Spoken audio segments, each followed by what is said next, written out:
Strait Islanders that may be with us. And unlike a few other panels, I've got a few other acknowledgements. To my friends from the South Sea Island communities, thank you if you have joined us today. Anyone from the Pacifica communities that I have sent lots of emails to join us, welcome. And I want to thank and acknowledge our research participants, funders and universities who really make this research happen. So I'm going to give a brief introduction to all of our speakers. I'm not going to give their full bios, as I really want to make the most of hoping to get question times later. So our first presenter is Professor Stephen Howes, who is the Director of Development Policy. He will be followed by myself. Sorry, yes, you get me twice. My name is Rochelle-Lee, and I am from the Department of Pacific Affairs. And then we have the wonderful Dr. Ruth Falialo, and it's a privilege for me and you for her to travel and share with us her stories and experience and expertise on Pacific migration here to Australia, especially from Aotearoa, New Zealand, my own homeland. And there has been a change in the agenda. Unfortunately, we couldn't get Te Lusa on the line, so Natasha Tuariumoka, where did you go, Tash? Up there, will now be doing a presentation on PNG in the Pacific Labour Programs. So I'm going to pass it over to Professor Stephen Howes to get us started.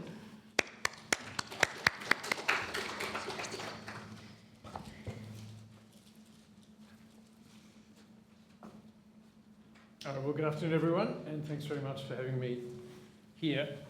We also had a workshop on Pacific migration just on the Tuesday. So I hope you weren't there. I must be here. Right. I hope you weren't at the workshop because you would have heard this before. I think most of you weren't. But anyway, I was very happy to be invited. Oh, the topic's gone now, but the topic is Pacific migration to Australia, and we've been researching Pacific labour mobility, especially to Australia, but also to New Zealand, for more than 10 years now. But we've definitely switched in the last couple of years to talking about and researching Pacific migration. So in this presentation, I'll just go over that that switch that I think is occurring. So yeah, if you look backwards over the last, say, 20 years, you could call this the era of Pacific labour mobility, and it's really been quite remarkable. If you think that 2005 there were none of these schemes like the RSE, SWP, PLS, now called PALM, just didn't exist. And if you look at it today, this is some analysis Richard Curtin did for the various sending countries to these schemes. And so for Tonga, like 14% of the adult population aged 20 to 54 at any point of time, or within the year of 22-23, 14% was in Australia, or New Zealand, right? On either a seasonal scheme, or we also have the longer-term PALM scheme, but basically on temporary work. And 12% Vanuatu, 8% Samoa, and so on. I mean, these are massive numbers, right? If you had said back in 2005 that in 20 years' time, 14% of your population would be earning Australian wages, it'd be like, that's crazy. That's a scam. Right? There's nothing else that's happened that's had such a big impact on labour markets and on people's welfare. Not to say that there are no costs. Obviously, there are always costs whenever you have benefits, but it's been a massive impact, at least on some of the sending countries. So that's sort of looking back over the last 20 years, but what if we look forward over the next 20 years? I guess that's where I want to suggest that we've kind of moved into a new era, which is more about migration, right? Labour mobility has an idea of circularity, right? You go, you work, you come back. Migration, you also go and come back, but I guess less regularly. And some people just go, come back. Maybe they only come back for a holiday, or they come back to live much later. It includes labour mobility, but it goes well beyond it. Yeah, so I think we've gone into this a new era, which you could call the era of free or freer movement. Right? I'm still working out which of those is the better way to describe it. I guess free movement might be the vision, but freer movement is how you get there. And people are talking about both. And I think the sort of decisive point on that sort of this new journey was in 2022, when it was then the Labor, then in opposition, announced they were going to put in place this new visa, Pacific engagement visa. If they won government, they did win government, they had put in place this visa. And this is a permanent residency visa, just for the Pacific. So quite different to the Palm visa. Of course, New Zealand's had the equivalent Pacific access category Samoa quota for a long time, but this is a very big move for Australia, and put this whole issue of free movement, pushed it up the agenda. And then last year we had the Falapeli Union with Tuvalu, which was framed within climate change, but was really a security migration pact, and is going to give basically all of Tuvalu, within say a decade or so, all Tuvaluans will have permanent residency in Australia, and they'll be unable to lose it, even if they go back to Tuvalu. So that's also something sort of unthinkable that has happened. That's on the Australian side. And on the Pacific side, we've really seen this change where, very prominent Pacific leaders have called for free movement. And you can read these quotes, but we've had the Samoan Prime Minister, the Solomon Islands Prime Minister, the Fiji Deputy Prime Minister has been a leading voice on this issue, and then the Fiji Prime Minister as well. So, very prominent Pacific leaders calling for free or freer movement. And I think, the quote from Biman Prasad, I think, is especially relevant. For the elite, and that's probably us, we're the elite, we already have pretty good mobility and freedom of movement, but this is about extending that to everyone, so that we can be a region of mobility and opportunities for everyone, not only for the elites and the highly skilled. And then what's happened just this year is that the Pacific Islands Forum has sort of finally started to come on board. I think they've come late to the picture, and it's always kind of bemused or bewildered me that there's been all this talk in the forum about the blue Pacific, but not about the people who move across the blue Pacific. But now they are talking about it, and just at the Forum Economic Ministers meeting, the Secretary-General, the new Secretary-General, came out and endorsed the idea, said we must advocate for freer movement of our people within the islands, including Australia and New Zealand, to facilitate greater regional economic cooperation and integration. That was the first time I think the Secretary-General had endorsed that idea, so very significant. The Forum took up the idea. As you can see, they didn't sort of come to any kind of definite conclusion, but at least it was discussed. And then it actually came up in the leaders' meeting and in the communique. I mean, it's also a bit amusing if you read that last. That's actually the very last sentence of the communique, or the very last paragraph, paragraph 57. Sorry, it's 57, 75. And I think by then they were a bit tired. And so they ended up endorsing free movement for the forum, for forum leaders and officials. So it's kind of self-serving.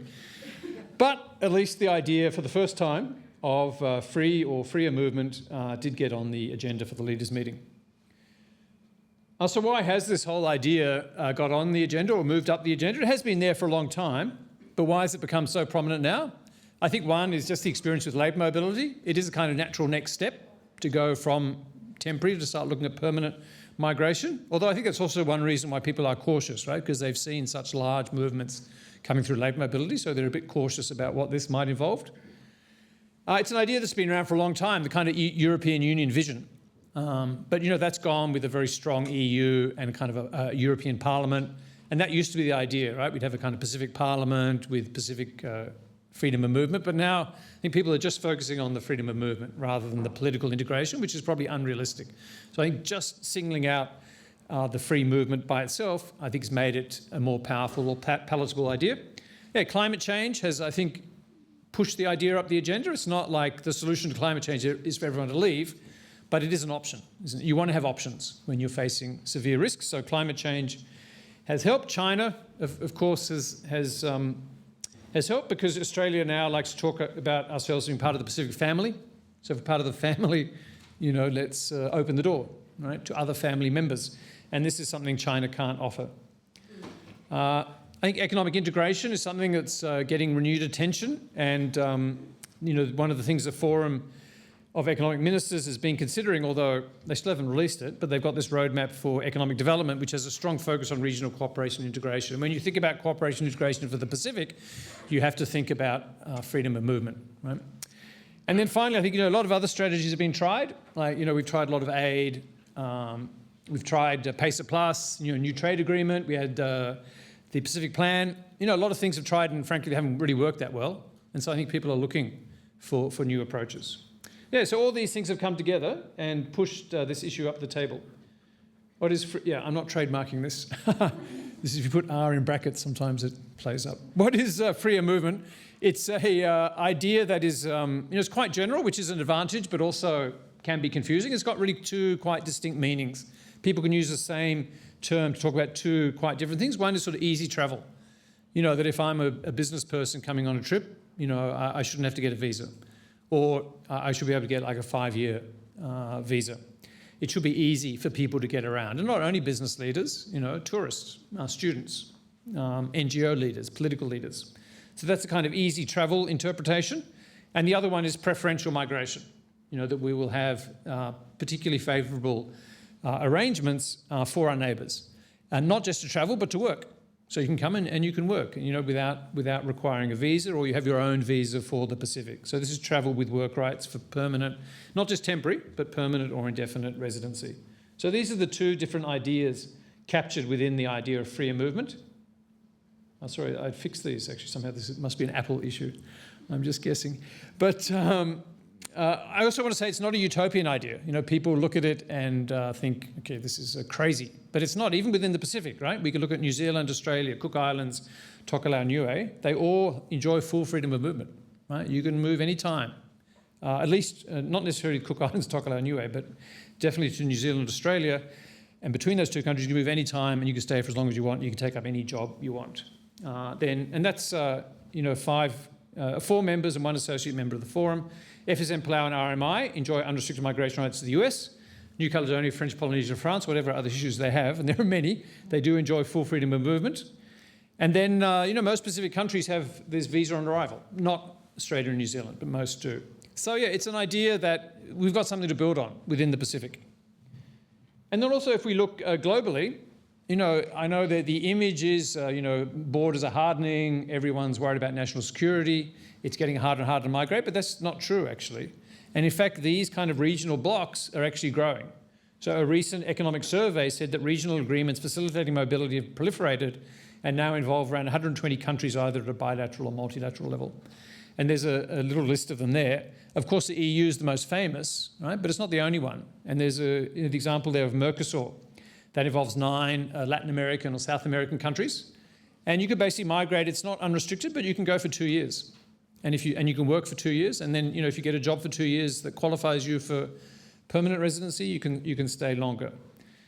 So yeah, both within the Pacific and globally, this idea shouldn't be seen as utopian, even with ASEAN, which is a very weak sort of regional gathering. They don't do permanent migration, but they do have visa-free travel among nearly all the ASEAN members. And for the Pacific, this would look very different because Australia and New Zealand would stand out as the exceptions to the visa-free policy. So what are the sort of reforms that are either have been done or are being discussed or could be done to push forward these two goals of easy travel or preferential migration? So I've been advocating for this idea of a Pacific business travel card. APEC has a business travel card that works really well. I think it's got over 500,000 people who've got one, and it lasts for 5 years. And all you've got to do is show the card at the border, and it lets you in. And that could easily be done, I would have thought, for the Pacific. And it doesn't have to only be private sector business, right? It could be academics, could be politicians, could be NGO leaders as well. Australia's actually introduced this thing called the Pacific Australia card, which is a bit like that, but it allows preferential access for Pacific leaders to Australia. But it's very hush-hush. You can't find it on the web, right? You've got to be invited. And obviously Australia could formalise that, right? Just have an application process and you could apply for one of these and it would be like a 5-year multiple entry visa. Of course, the Pacific's been pressing for this easy travel, and Australia, because it now does take the Pacific more seriously, has been making various commitments to make turnaround time quicker. So you've still got to apply for the visa, but we'll give you the answer in a week. And, personally, as someone who is involved in facilitating quite a lot of travel from PNG, I do think the situation has improved. Of course, could and should go a lot further. And then I'll just note one reform that New Zealand's recently done is to remove the transit visa requirement for Fijians travelling through New Zealand. New Zealand's often a hub, so that's a positive move in the easy travel direction. And then what about the other aspect, the preferential migration aspect of freer movement? You know, one thing I'd like to see is New Zealand step up. You know, it talks about its Pacific access category, but it's really, you know, only for a small group of countries. You know, Kiribati, Tuvalu, Fiji, Tonga, and then Samoa has the access. Samoa has its own quota. You know, that's very good for those countries, but it's not the Pacific, not all the Pacific, right? So where is New Zealand in relation to Melanesia? I think that's something that the Pacific should ask for. Australia's just introduced the PEV, and you know, it's just the ballot. It's run by ballot, and the ballot had massively oversubscribed, which is great. That shows how popular migration is. But actually, Natasha, who's here, has had this very good idea, I think, that just like New Zealand has its own Samoa quota, Australia should have its own PNG PEV, right, as our one big former colony, and such a big country. And especially with next year being the 50th anniversary of PNG's independence. You know, and if you think about Australia's White Australia policy and how we kept Papua New Guineans out, it'd be very appropriate, I think, in the 50th year of the anniversary to have something like this as a kind of reconciliation gesture.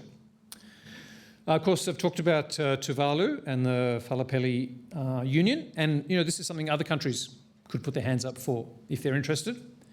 And then there's the Trans-Tasman Travel Arrangement, under which Australians and New Zealanders, and then by extension Cook Islanders, people in Tokelau, and Niue can travel to, have unrestricted travel to Australia and New Zealand, and can this be expanded? You know, it's not going to happen on a regional basis, but maybe on a bilateral basis. You know, maybe Fiji is a country that's important to both Australia and New Zealand and could be considered as a way to extend this Trans-Tasman Travel Arrangement. And then I just want to finally say a word about process. Thank you. You know, the forum is key for this, and I showed in that earlier slide that we do now see freer movement on the agenda, which is a breakthrough compared to the past, but it's still on the agenda in a fairly tentative and confused way, you'd have to say. So it needs to be on the agenda more clearly. I think the Forum of Economic Ministers, that is the right forum within the forum for it to be discussed. Labour mobility comes under the trade ministers, I guess because it's seen as a sort of trade issue, but freedom of movement should come under the economic ministers because it is about economic integration. And then what I'd like to see at the leaders level is, you know, we've had all those Pacific leaders kind of speak out on this. It'd be good for the Pacific as a whole to put forward free or freer movement as an aspiration. You know, you don't have to give it a target date. You're not going to get there immediately, but that's kind of our common aspiration. And then every year, countries would report on the reforms they're making to progress towards that goal. And, you know, obviously that would mainly be for Australia and New Zealand to do. But it should be across the board, right, for all countries. And we know also, you know, intra-Pacific Island migration is also an area of potential that should be worked on. So, yeah, I think this kind of process reform would help ensure momentum.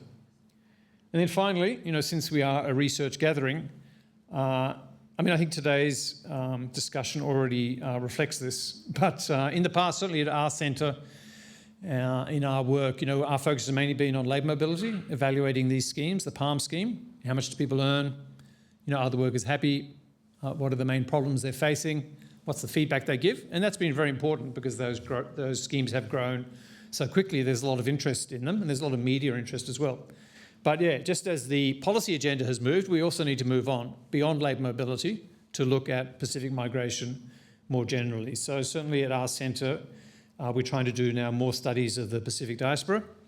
We're trying to look at studies from the sending country side, not just why people are going to Palm, but why people are emigrating in general. You know, especially in Fiji, we see a lot of emigration right now. What are the trends? What are the drivers of this? What are the impacts, the costs, as well as the benefits? And then as these new schemes for migration rather than labour mobility are introduced, you know, like the PEV, how can we evaluate these schemes and mechanisms and whether they're having the desired effects?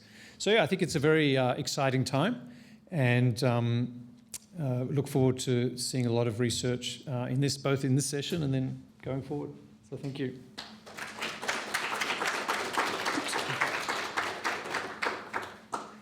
Thank you for setting the scene, Stephen. Always appreciate when you do that for us. Sorry, just put up the next one.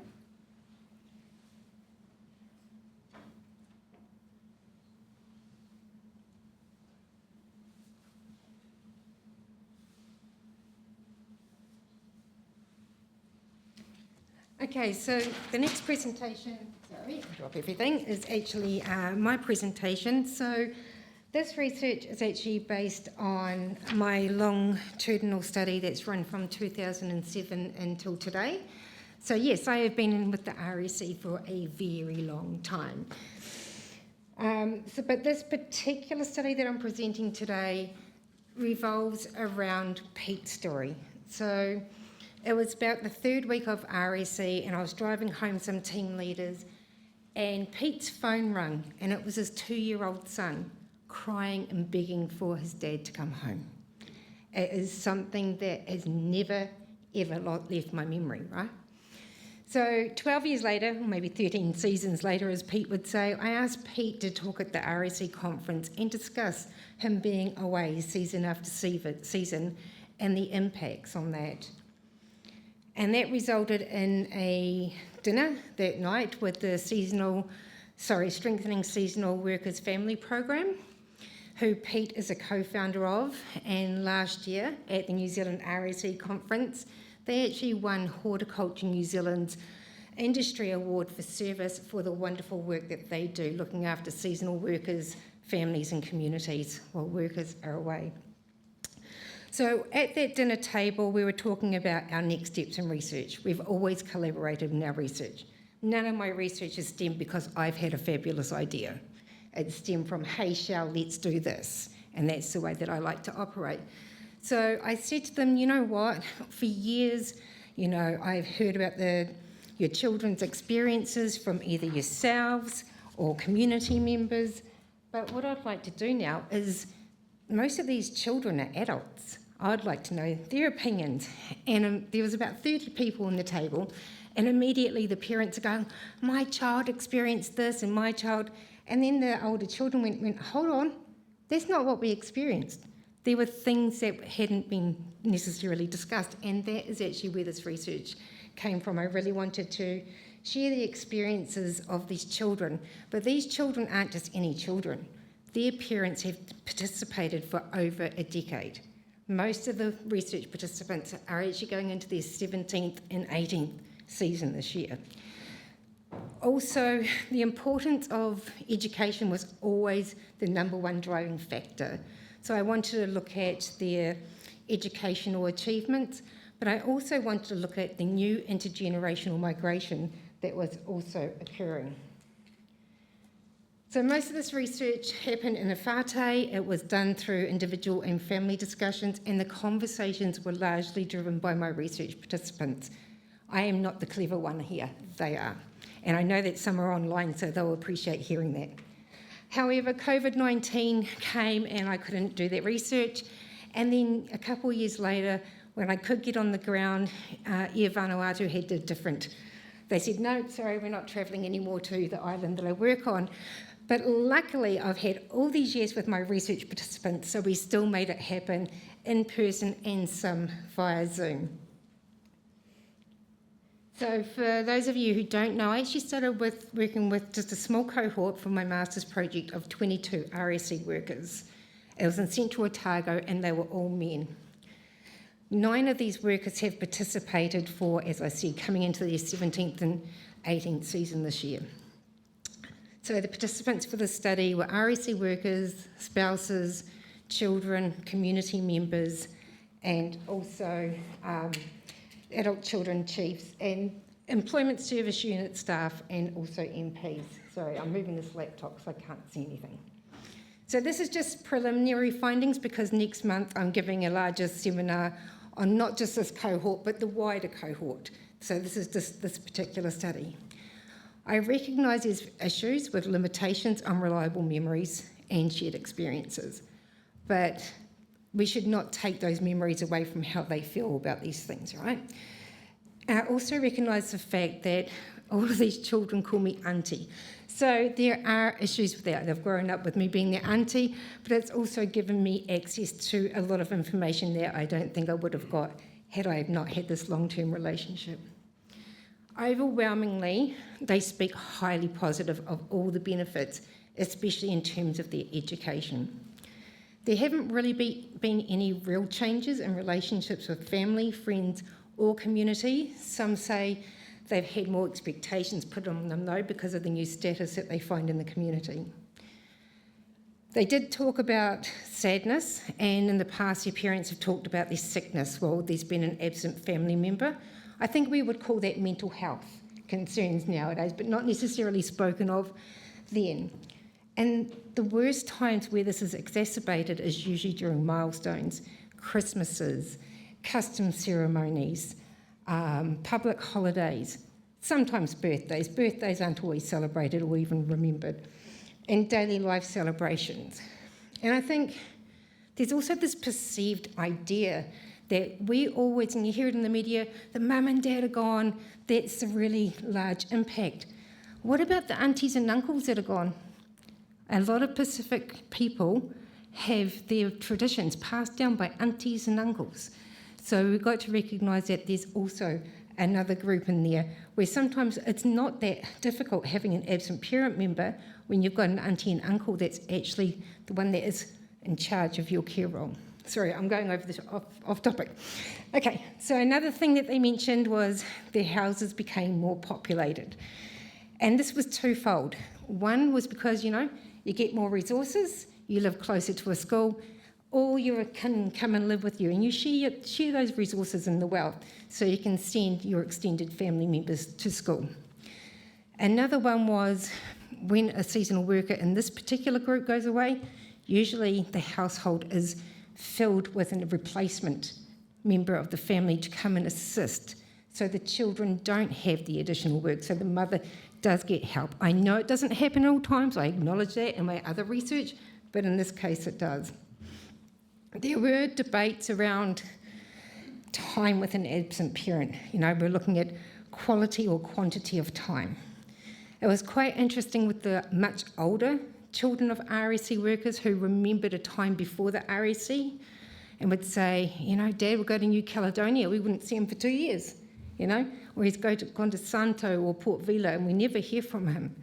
But they said, and this is something I'm still teasing out, which will be ready for next month's seminar, but so there was a change in the concept of time and spending time with that family and making it more quality time together. Of course, remittances were brought about. We didn't really talk about financial remittances or money. They talked about money in terms of being able to access things like education, but definitely social remittances, which most of us know are the ideas that these workers are supposed, or skills that these workers are meant to bring home. And the children spoke of these as Dad would tell us about stuff and we'd think about new opportunities and new things that we could do later on, and I'll discuss material remittances later. The other top one was they could afford to participate in custom ceremonies. Now this is super important because this means that they could afford to get married. Their parents were paying for their bride price, and they were being able to go into naming ceremonies or do grade-taking ceremonies, which they were struggling to do because all these things are becoming more monetarised. Okay, so there's also an idea of being good, like there always is.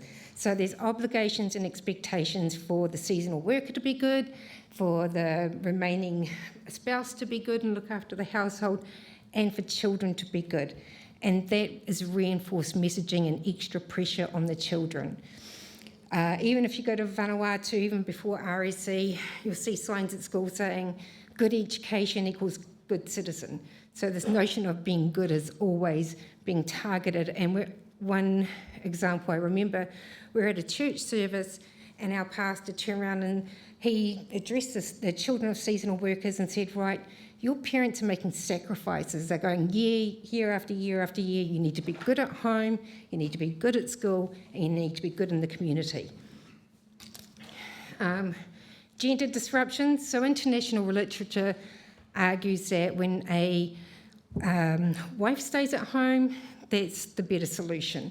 And Vanuatu actually had that at one stage where they argued if you had a child under the age of 5, you could not participate in any of these seasonal worker programs, and that's changed now. Tonga has done some amazing studies around teenage boys and having an absent father, and a lot of that was actually drawn out by my Ni Vanuatu research participants as well, so I think that needs to be further researched. But we've got to remember the importance of the extended family members and the community networks. As one of our chiefs said, when they go, we watch the families, we make sure they behave, and we look out for them, and we keep them good.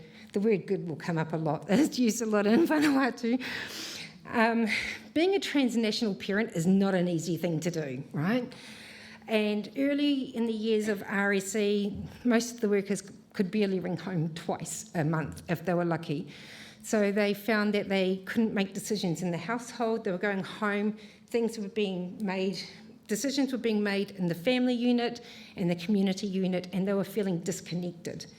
Now with new improved technologies, they feel like they can be decision makers, and they are actually parenting. Some of the female spouses were complaining a little bit about that, about them ringing a little bit too much. But, Sarah mentioned that, they're ringing morning, after school, and at night to say goodnight as well. So there have been a lot of changes. One of the things that, material remittances, one of the things that came out strongly with most of the children were the goods getting home. And they manipulated their parents to feel bad and bring them home something that they wanted as well. They were very honest about that. But material goods are also seen in a really great way for their education. They would say, that they would get school books and uniforms, and I saw a lot of this being sent, and solar panels, enabling them to continue education. And I think for me, that's been the number one situation. And these material goods were seen as a form of parental love. In terms of education, out of my 22 original workers, only 3 had gone to year 10. Everyone stopped at year 6. Every single one of these children that have been part of my research have gone to year 10 and above. Doesn't sound like much to many of you, but on Ambrym Island, to get to a year in 11 and 12, you have to relocate unless you can speak French. So you have to go find another island, and that usually involves migrating and then migrating with the parent as well. And in terms of their language, a lot of the children said that they've been educated in French and English, giving them twice the opportunities as well. And 4 of these adult children have now completed university. So I think the wonderful thing that I've found from this study is that children have remained in school. Yes, I have other studies that can say they had to be taken out of school, but I can't lie for the study. This group is different. They've paid a relative to step in as the head of the household, and they've really done well with oversight and duty of care through the role of team leaders, families, communities, to protect the welfare of children, the family unit, and also the community. One example of this is there was a family that wasn't doing so well, and the team leader said, "You and your wife have problems. You're not going back next season. You fix your family, and then you come back." So they are managing their own welfare within the system. And let's give them credit, right? We keep hearing, "Oh no, seasonal workers aren't thinking about their families." They do. Michael told me, sorry, I dropped this. Shell, I couldn't go back again. My son was calling my brother Dad and didn't know who I was. Do you know what? Calling your brother Dad is normal in Vanuatu, but because of that perceived disconnection, he decided, no, it's not good for him or his son to be disconnected. I won't talk about the run-on chief because I know we're going to run out of time, but there's a lot of community members that try to keep the reconnection between them. And earlier part of my research, I was concerned about seasonal workers coming back and maybe a loss of culture occurring. That's not been the findings of this research. They now have the finances to help communities keep connected with islands and their culture. So, as one of them said to me, "I want my children to speak the language of my island. They know my wife's language because she's with them all the time. I get sad when I hear Kailani," it's my daughter, teach them, and they don't know. But with the RSC, I can afford to take them home, learn our language, and participate in custom and village life.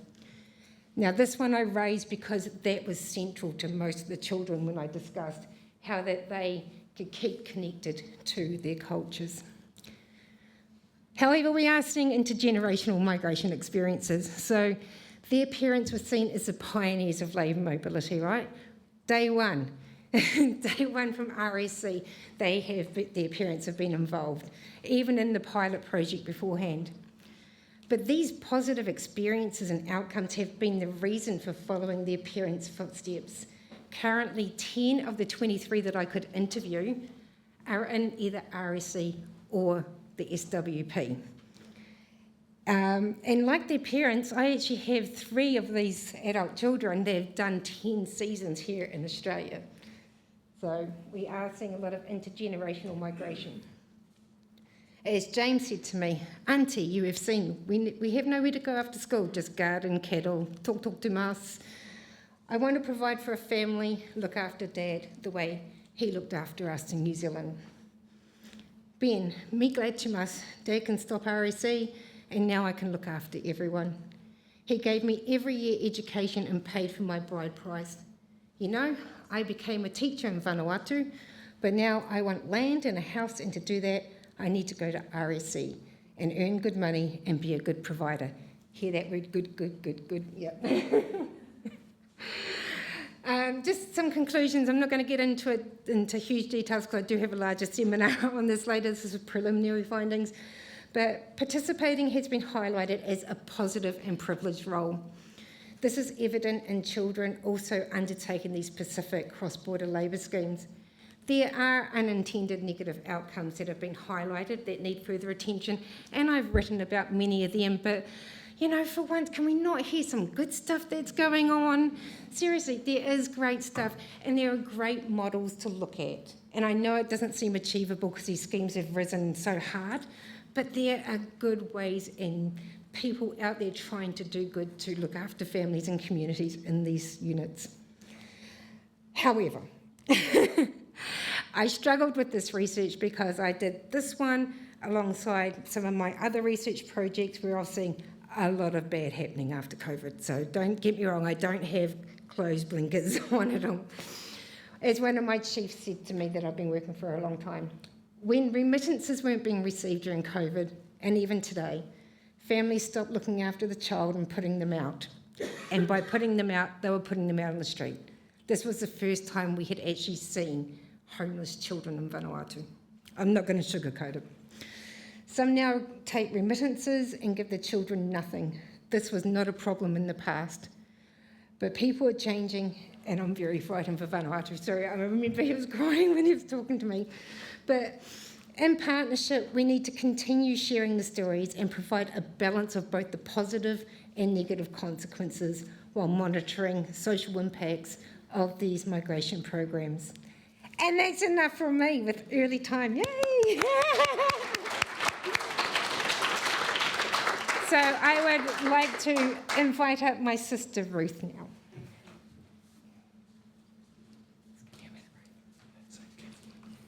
I'm going to use this talk.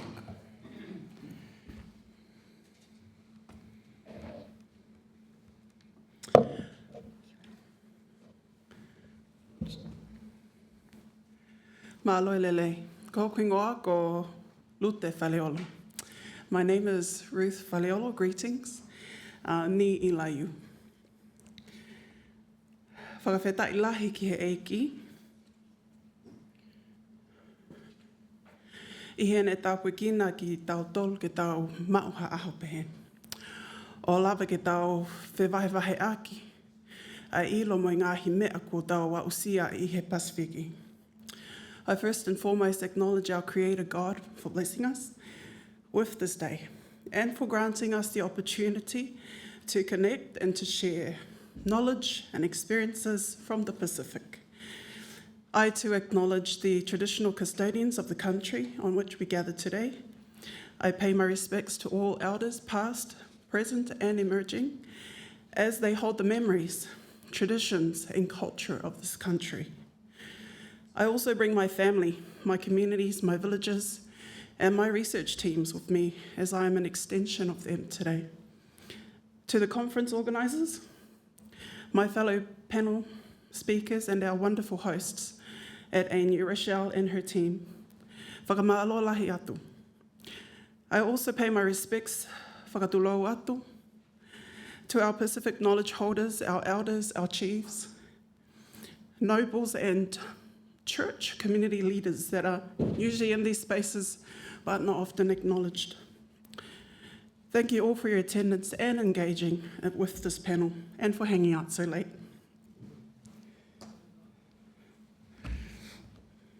As young educators, my parents, who were newlyweds in their 20s at the late 60s, were in Tonga, and they decided to emigrate from Tongatapu to New Zealand as part of the 1970s temporary work scheme that beckoned many other Pacific men and women from their tropical havens to fill the cold factory floors of Auckland.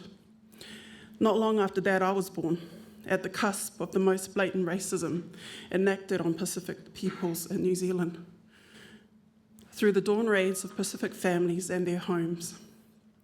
Although my birth in 1974 in New Zealand meant that my parents were now permanent residents through my citizenship, we were still not free from discriminatory experiences of being Pacific in the wrong place at the wrong time. Fast forward to the 1990s. I'm now a student at the University of Auckland, and I'm a master's student studying my Tongan woman. Apparently, according to one of my advisors, my being a researcher of Tongan descent counted for nothing. She blatantly attacked my Pacific research methodology and told me she does not accept my validating a study of Tongan women because of my capacity and innate understandings as a Tongan woman. I was a bit confused, but I let that one go. I'm respectful to her because she is an elder. Fast forward to the mid-2010s. I'm now a PhD candidate with the University of Queensland. I've travelled to Melbourne and I'm seated at a Pacific Historians event. While preparing to speak, a fellow speaker discounts my research, laughing because I had too many images. Apparently, I have only done research with my family, and that's why I had so many pictures. Having grown some by then, and I mean some, I decided that was enough, and I gave him some good banter. More recently, I used him as an unnamed yet shamed person in an article that promotes the use of Pacific imagery and familiarity in our research. I have decided to share these aspects, both those listed and those that I've shown and shared from insights of my journey from the Pacific Islands through to New Zealand and on to Australia, in order to emphasize a few things. Not a few things, 4 things. Firstly, I've always been aware of the injustices towards Pacific people and the influences that this has on my perspective as a researcher. I've always questioned people wanting to access my people, my community, and it heightens my awareness of hidden agenda in the Pacific. I've always understood that my Pacificness and presence in academia may not be valued or welcomed. And this motivates and strengthens resolve to do what we have to do, not for funding. Not for funding. I laugh because funding's not always accessible to us. And not for recognition. Personally, it's a calling. And I know several of us sitting in here, we do this out of love, ngāwe ofa. I consider it a contribution to God's kingdom work. Thirdly, I have an innate understanding of Pacific ways of being, knowing, doing. I was born with it. And this helps me to articulate, not articulating very well at the moment though, this helps me to articulate and advocate, especially in my writing, for Pacific well-being needs that are holistic and collective. And lastly, as an educator and as a academic researcher, I see my Pacific young ones, my own and my students, as the future. And I hear your question earlier in other sessions about the youth. What about the youth? Yes. They are the future of our Pacific research and development. For whom would have thought that this migrant daughter, carried hurriedly in a bundle during the dawn raid, or during her state of confusion in a foreign education system, would develop and eventually lead in a field of study?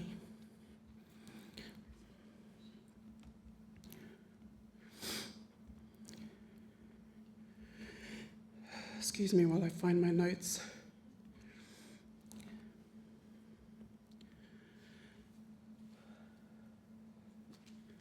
So the following presentation will cover these key ideas: a definition of Pacific holistic well-being for Pacific migrants in Australia's diaspora, an outline of Pacific collective mobility, Pacific migrant well-being perspectives and their lived experiences, as well as Pacific collective mobility experiences, and the question, so what? What does this mean for us today? And here go the pictures. Our Pacific well-being is holistic. It is a driver of a lot of what we do in Australia. And my research with Pacific migrants in Australia has helped to define 8 spheres of Pacific holistic well-being. These are, as listed: spiritual connection with God, having a spiritual belief system that is relied upon for stability and personal growth. It includes church attendance and engagement in church activities. And as I list these, they might seem small to you, but in the lives of Pacific people living in Australia, they're huge. Secondly, familial social spaces. It includes our immediate family, our extended family, and it includes those close members of our community, including church, sports clubs, etc. Thirdly, our economic provision sphere. This includes helping others, providing for our family, and ties into our labour mobility reasons for coming here. Fourth, cultural. Our cultural sphere includes cultural identity and cultural association. That includes our connections to others, other academics, and all of that happens on campus. Fifth, mental, emotional. This includes emotional balance and intellectual development through education. Education is so key to our well-being. Sixth, economic sustainability, and this includes financial stability, having a good income, the word good again, permanent employment, and the ability to be sustained within ourselves and not having to rely on the government, actually. That is going against quite a lot of rhetoric that we've come to use the system here. The seventh one, physical. This includes medical health and fitness. Yes, fitness. We get quite big, but we do start off quite small. And eighth, environmental.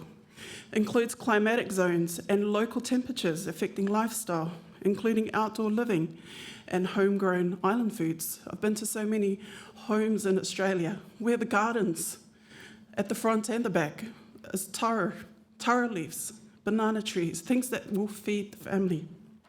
That is part of our well-being brought across from the Pacific to Australia. So spheres of well-being are holistic, and it's important that we understand this.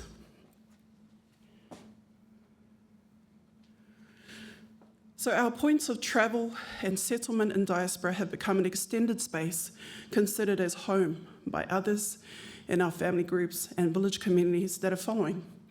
And they are marked paths and trajectories for others. Our VA, the sociocultural holistic relational space, connects people. They are connection points as we travel. And as Pacific migrants, we make and extend and expand territories for our families over multiple sites and over time. So our mobility trajectories are an intergenerational, multi-generational effort to provide, to serve, to sustain, and to develop opportunities for improved well-being for our individual families and for our collectives to which we belong.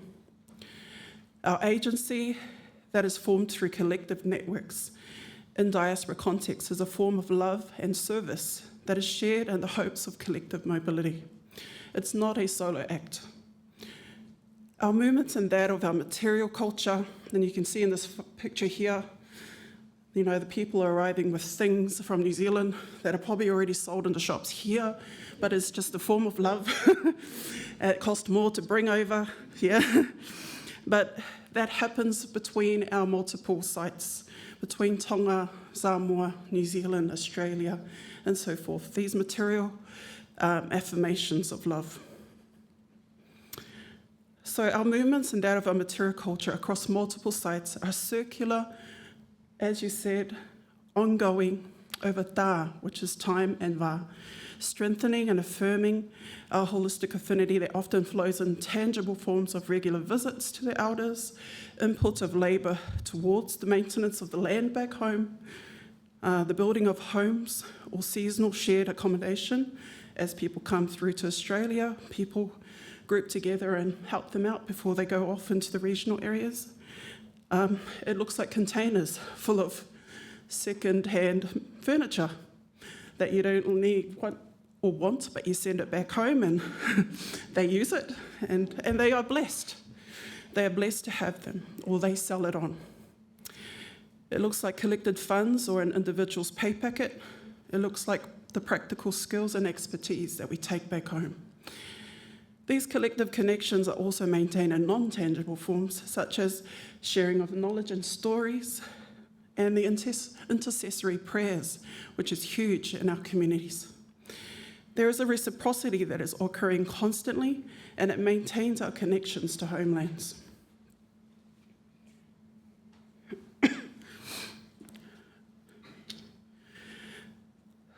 So it's been a decade now since I embarked on the focused study and observation of Pacific migrants living in and travelling to or through Australia to understand our well-being and our collective mobilities. I'm sorry that I haven't made myself known. I do tend to get into a cave sometimes when it's writing, but I will connect with you. I heard that you guys need that kind of information, and I'm sitting on it. But I have done my very best to try and write and get it out there.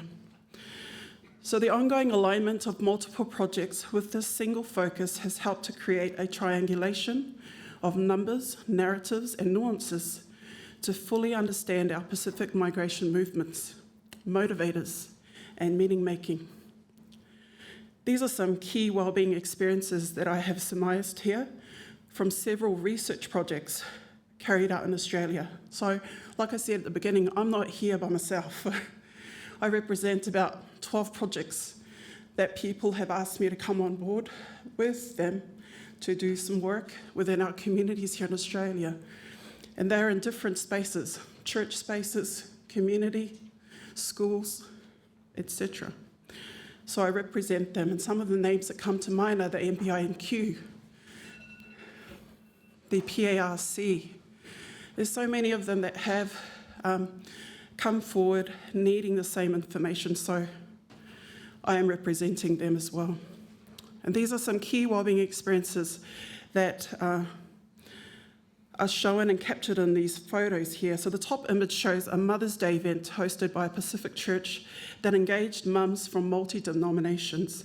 And it occurred the year before the pandemic. And so it served as a visual snapshot, just before we all got locked up, of the importance of building sociocultural connections prior to crisis points.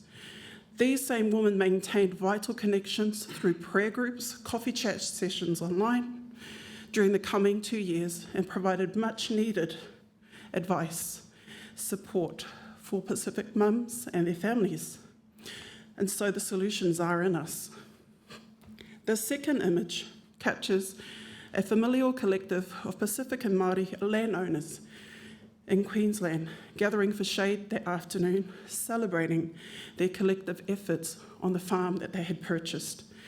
And this picture, importantly, gives us evidence that we are not just coming to Australia to work for others or to stay within the labour mobility schemes.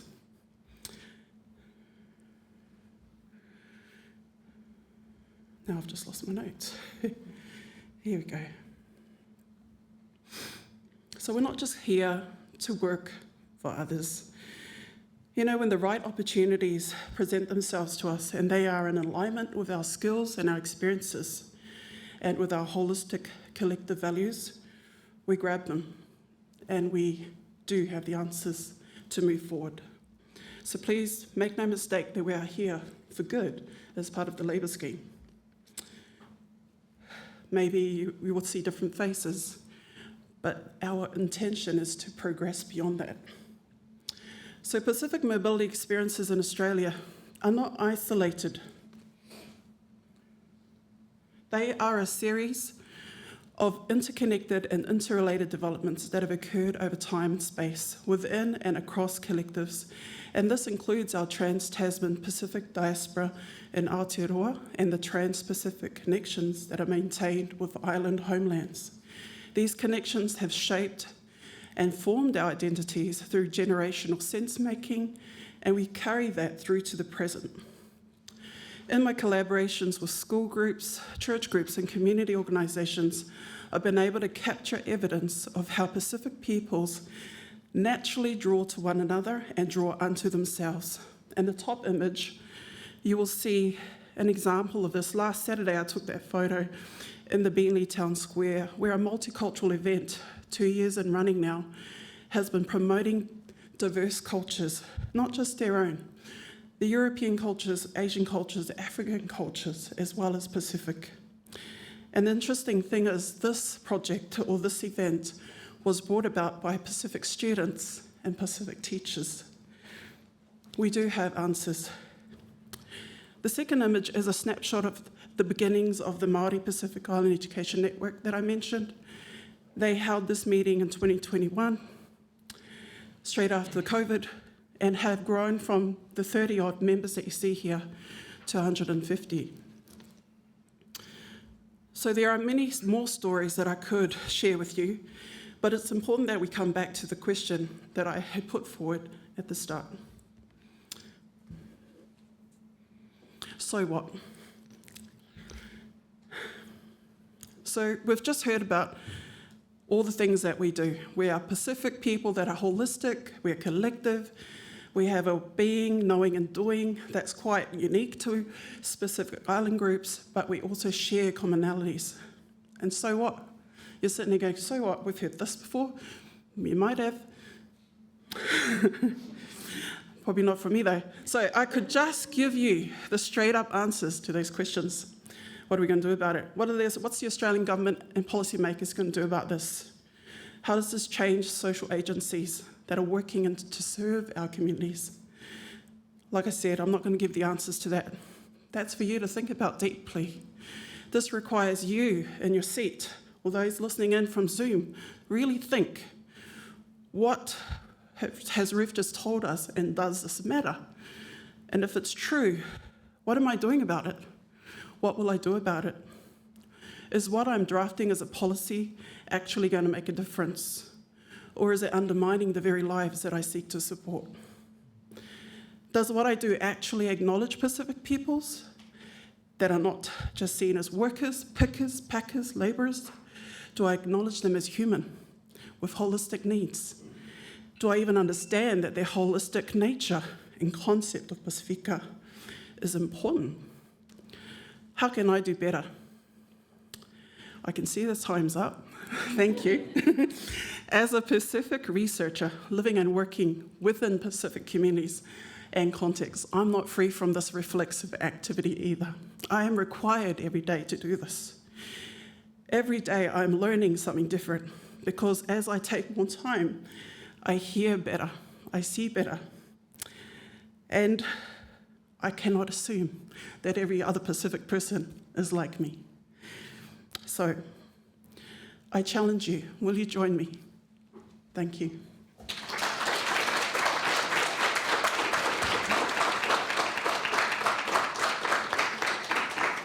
Ngā mihi nui. But it's true though, once you get hooked in this, with this woman, it's social obligations, reciprocity, you're hooked for life from when I first met you. Okay, Natasha, why are you all the way up there? Hiding from your supervisor, come on down. So we've had a change in the schedule for those of you who came late. We couldn't get Telusa and to come on, and for some reason with Zoom, and CLC couldn't make it over due to, thank you, New Zealand government for dropping funding for Pacific communities again, just saying. But we do have Natasha's going to give us a new presentation. She's going to give us an update on her PhD research.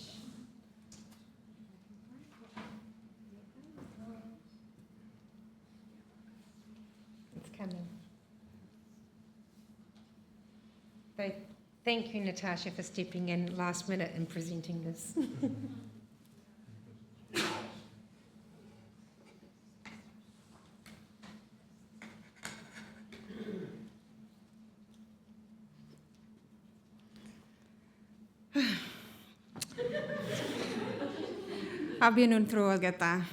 Good afternoon, everyone. I begin by acknowledging the traditional custodians of the land on which we gather today and pay my respects to their elders past, present, and emerging, and I extend this respect to Aboriginal and Torres Strait Islanders people who may be in the room with us or online.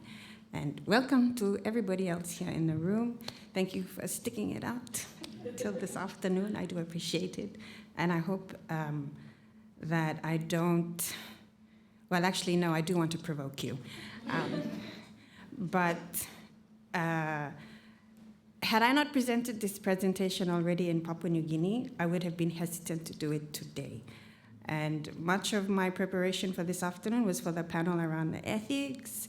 And for those of you who know me, Meriblo Luksave, meaning I acknowledge and reciprocate in the process and acknowledge those who have contributed. So that's why I presented the preliminary findings in PNG first, because it is them who matter the most to me first, and then the rest of the stakeholders.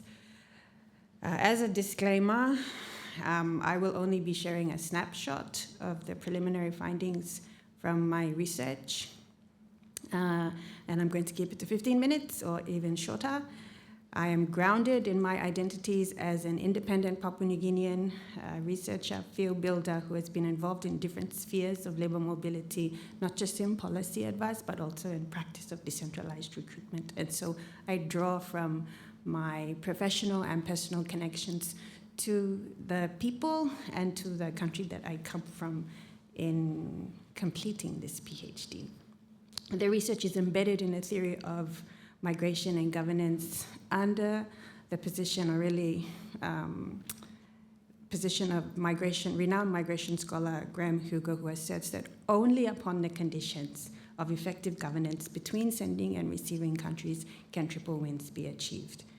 And this is the bedrock for my research, and it's why Pacific Islanders will continue to complain about brain drain when we should be looking at it as brain gain. It is the reason why we will talk about cap schemes, diversifying labor mobilities, if there is no cooperative governance arrangement between the two countries. These issues will continue to impede on the outcomes of labor mobility. So the research is embedded in this framework and tries to explain how PNG practices decentralized recruitment with Australia and New Zealand in competition with the rest of the other participating Pacific countries to increase our participation in those schemes.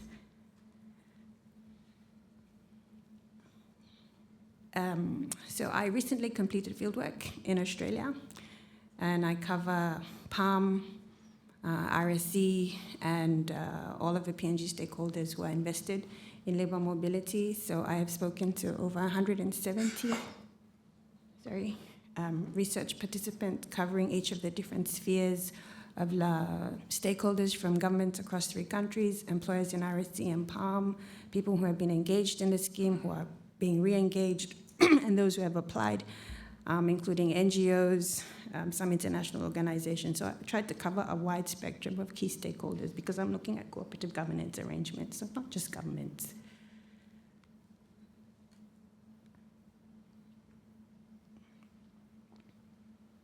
Now, I know there was like a very soft session earlier on, and I'm quite hardline. So for people who know me personally, this should come as no surprise.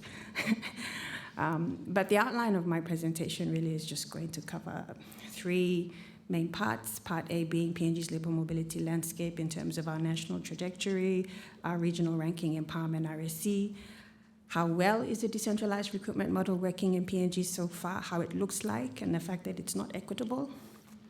And part C is whether or not PNG can reach its new target of 15,000, which was recently announced during the Australian PNG Ministerial Forum in June of this year. And then we'll end with talk story. I know everyone says Talanoa, but in my session, it's talk story.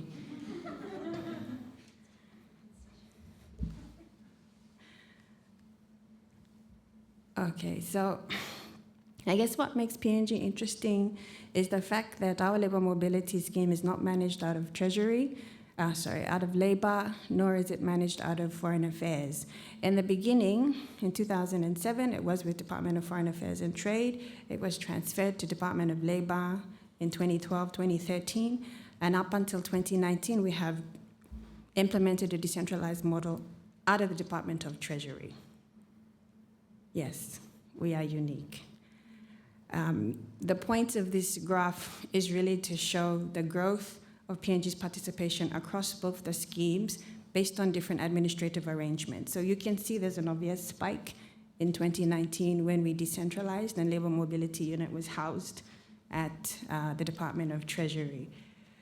What happens is that through the Department of Labour, they partner with over 56 out of the 118 districts that we have that comprises of 22 provinces and 96 districts. There has been rapid growth.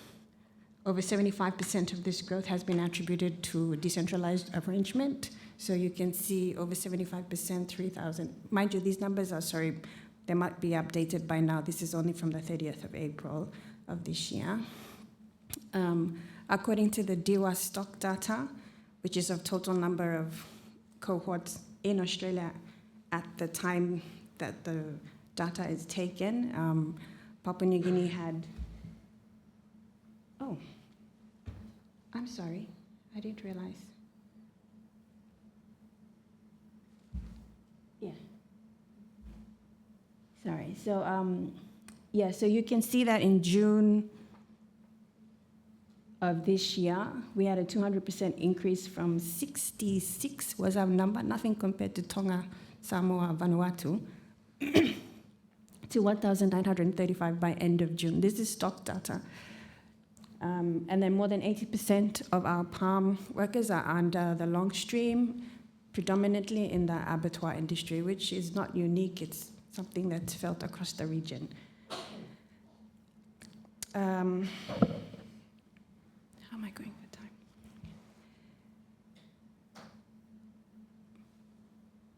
Okay. Yeah. So basically, that previous slide was just to show the national trajectory of PNG's participation in PALM and RSC. And this slide is really just to show PNG's ranking in the PALM scheme relative to the other participating countries who are much smaller than Papua New Guinea. But this is just to show the dilemma that PNG faces despite being the biggest country in the Pacific, despite being Australia's closest neighbor, despite practicing in decentralized or in labour mobility since 2007, we still have one of the lowest participation rates in PALM. I presented this in PNG and everybody in the room was like, what? And that's kind of the reason why I got pulled into this research and why I remain committed and motivated in trying to understand, well, what is it? Is it from us as a sending country, or is it from the PALM side, from the Australian side, or the employers?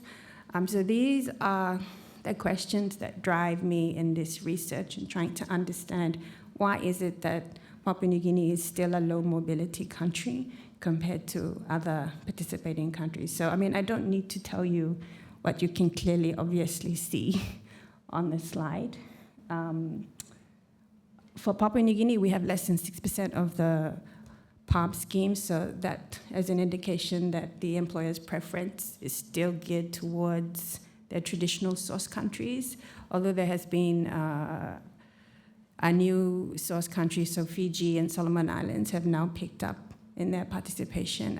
In Papua New Guinea, it's slowly increasing for PNG, even though it's a rapid growth nationally. Compared to the region, it's insignificant. So from a policy point of view, what else can we do to try and boost those numbers?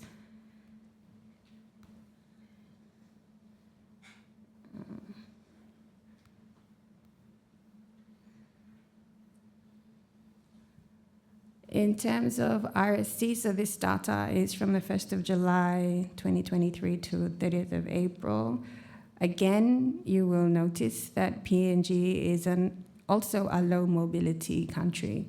In the RSC, Vanuatu outperforms us, and 70% of this market share goes to the big three, Vanuatu, Samoa, and Tonga. Of the 203 employers, less than 10% engage with PNG. And again, same trend under the PALM scheme, employers consistently prefer to recruit from other countries over PNG. Why?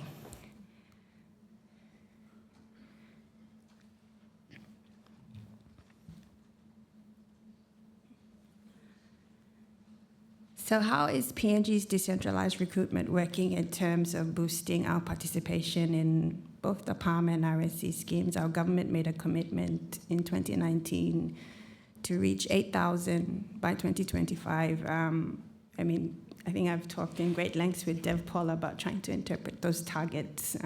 But for the sake of showing positive growth, instead of a cumulative target of 8,000 every year by 2025, which would be 48,000, we're going with 8,000 by 2025. So in terms of how well a decentralized recruitment practice is happening towards 8,000 by 2025 target, Papua New Guinea is not doing so bad. We're sitting at 5,100. The way it's arranged is that members of parliament, whether you're a governor at a provincial level or an open member at a district level, you can register in the PALMs or in labour mobility by registering with the labour mobility unit. So each of these circles up here represent active or registered recruitment hubs, and the dotted circles just signify that they have successfully deployed. You'll see there are orange representing provincial recruitment hubs, and the blues are district recruitment hubs. Each hub operates independently from each other. Because it's decentralized, it also means that they have access to constituency development funds, which is how we mobilize their constituents. A very full extent of decentralized labor mobility. We have community engagement from ward, LLG, up to district and provincial, and they can draw down from these CDF funds to mobilize, and that includes passports, medicals, airfares, if you need to fly them to Leh or Port Moresby to attend their medicals. So a hybrid kind of decentralized recruitment arrangement that engages with subnational level governments in a bid to boost our participation in PALM and RSC. Whilst decentralization was meant to increase access, we find that it's not we, it's me. I have found that it is restricted only to provinces and districts who have registered as a recruitment hub. So even though we have 118 electorates in total, 56 have registered and only 16% of them have deployed, which means there is unequal access to the schemes at subnational level, whether that is because of a bottleneck in the LMU or just organization at the subnational level is kind of where the research is going and trying to understand the extent of decentralized recruitment.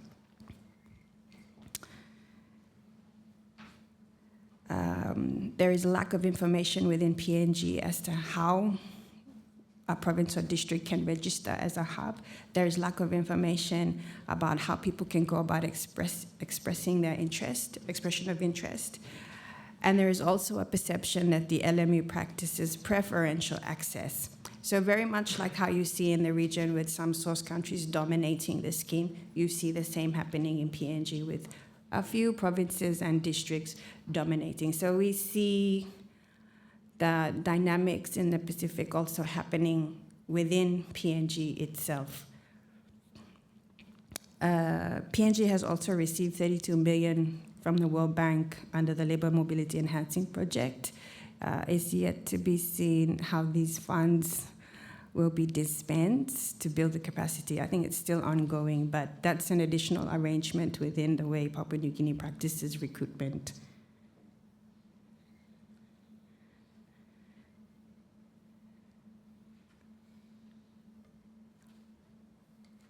Oh, sorry. And I intentionally put this in because I like to hold Australia and PNG government accountable. And I think it's important that we do so. And while I am an independent researcher and have no obligation to the government or any other international organization, I can say what I think is important without fear or favor. So again, the first national target was by 8,000 by 2025. We're sitting at around 5,100 or 200 by now. Then Australia and PNG during the last ministerial forum said, oh, let's now increase to 15,000 without actually truly understanding the extent of decentralized recruitment. But they have made a commitment. It was agreed in principle through a joint action plan between the two countries. And so now both governments will be looking to aggressively boost Papua New Guinea's participation in both these schemes. I've covered the wins for PNG at a national level, but the risks for us is that our participation relative to other participating countries in PALM and RSC is dependent on employer demand. That is the risk for Papua New Guinea in trying to achieve 15,000 without employer demand, and of course, if employers within PALM and RSC decide for themselves also to look elsewhere to fill their labor force gaps. So this is really very high level preliminary findings, a snapshot really targeted to policymakers and anyone else who's interested in understanding how a decentralized recruitment process works in PNG. And I am very happy to take questions or comments. Because we're going to kōrero and talk story and talanoa. So can I ask the panel to come up front? We've got 10 minutes for questions before the Pacific Attitude Survey, which I encourage you all to go and see the launch of that. It covers many of the topics that this whole conference has been discussing, and it gives you perspectives of what people in Vanuatu are talking about on many of these topics and on labour mobility as well. So, questions from the audience, please. And please state your name and where you're from too, please.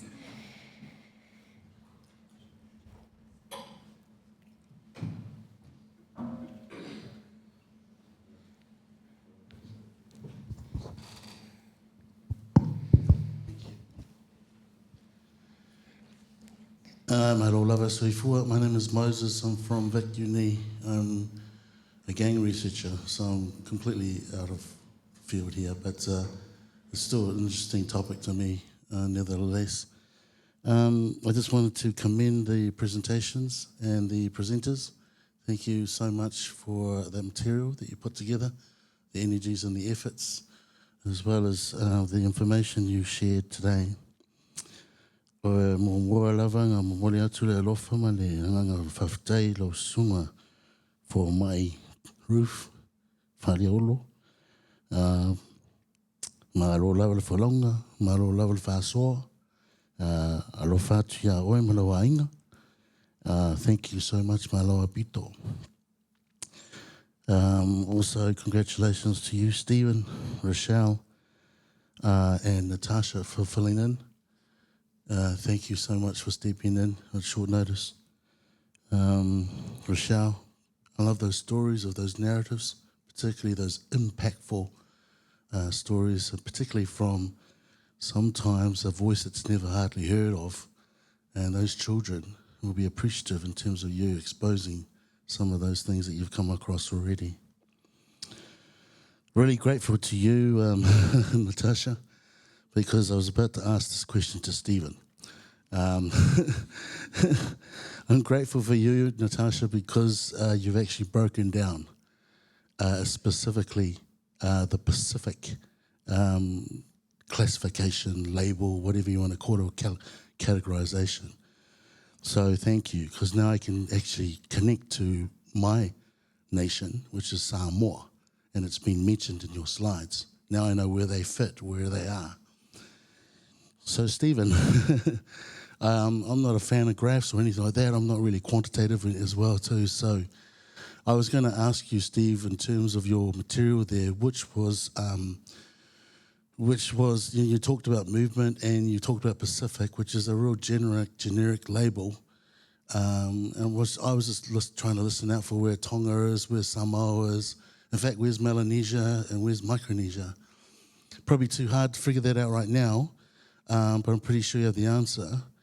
But just, I don't know about the audience, but for me, that's what I'm looking at, that's what I'm listening for. When you talk about freedom of movement, where in there is the New Zealand borns, or all those Pacific people born in host countries like New Zealand or Australia? Where's the movements there? I can't see it in the stats or in your presentation there. I'm pretty sure you know, but I would have been listening out for that. But so it's not a criticism at all. It was just a comment, and so I'm not going to ask the question, but just say that thank you so much. Really appreciate it. Whawhitai lava, Dr. Ruth Whaleolo. Appreciate your insights. I might be planning to come to Australia and leave New Zealand. No, I'll leave you here. I'll stay in New Zealand. Whawhitai.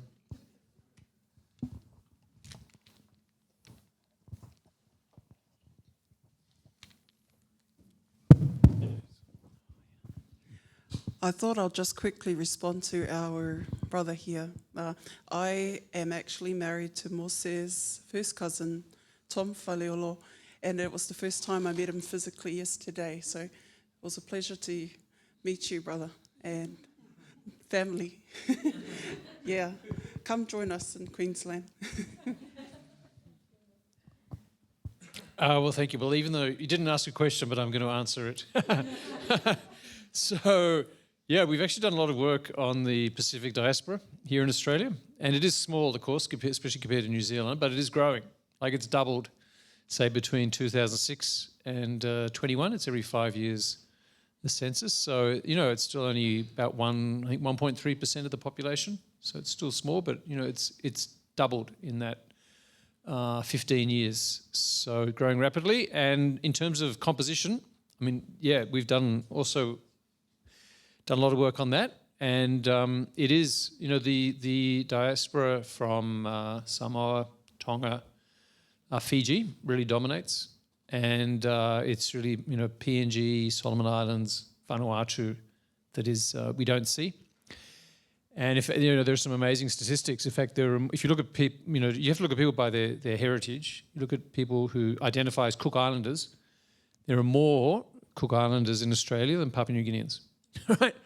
Cook Islands are like 10,000 people, 15,000. PNG maybe 15 million. But that's all to do with New Zealand, right? And New Zealand has had much more open borders. It hasn't had the White Australia policy. So we live with that legacy of the White Australia policy, and you can see that in the statistics. So yeah, that's why we welcome the Pacific Engagement Visa, even though Samoa has chosen to sit out for whatever reason. But, half of that is for PNG. Maybe it should be more. But it is a start to try and recognise, especially those underrepresented communities in Australia, should have more access to Australia. And they will through this new visa. Thank you.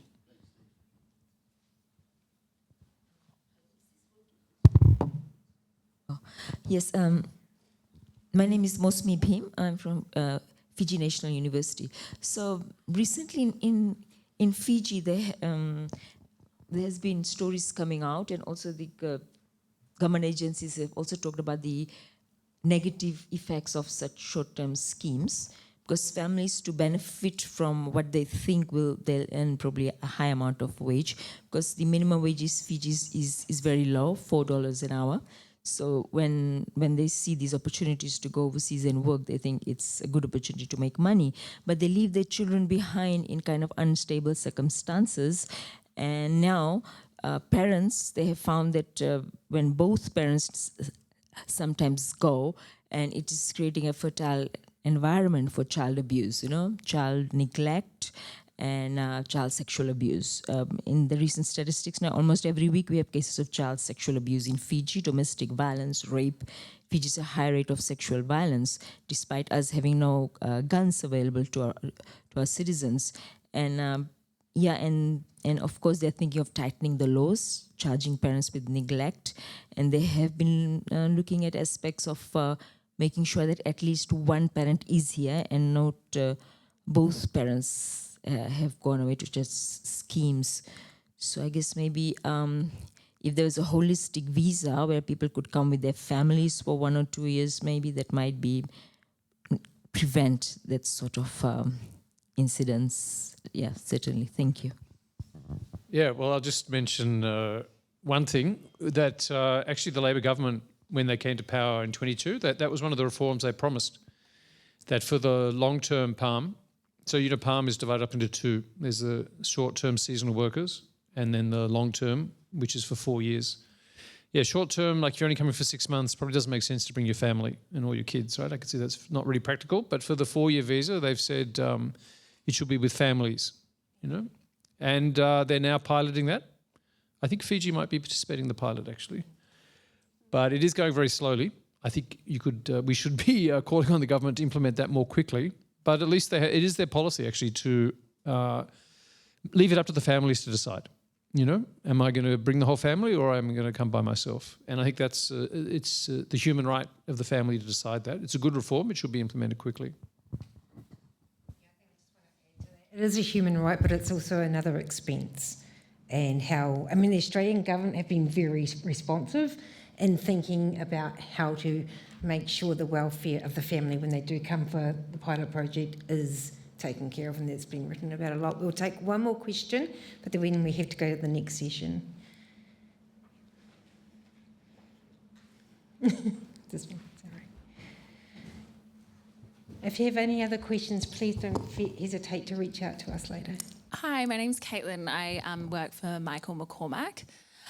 So I really appreciated your talks today. And Rochelle, mine was just specifically for you. Just with that quote from that chief, what did he think was leading up to these children of these PALM scheme workers being left out in the street? Because that is a pretty harrowing quote.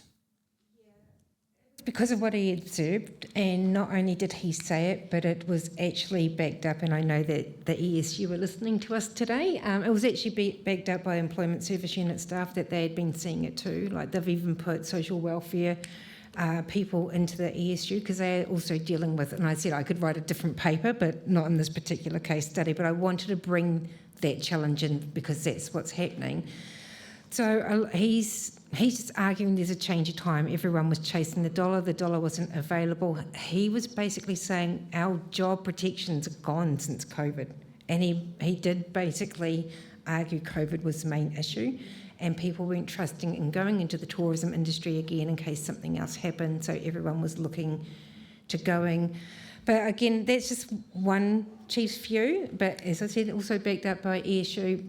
But it's something that can be mitigated about if And in my own personal opinion, tracking these schemes years and years after years, Pacific governments also need to take account of what they are doing and what they're doing. We can't just blame, let's blame Palm, let's blame RSC. We've got to account that you've got to look after your own people too. And I think Samoa have really done well in taking stock about what's going on. So I'm not an expert in that area, and I'm still evaluating that, but I do realise that Kieran's session's starting now, and I'll be in so much trouble if we don't wrap up. But I want us to give us another round of applause for my wonderful panel.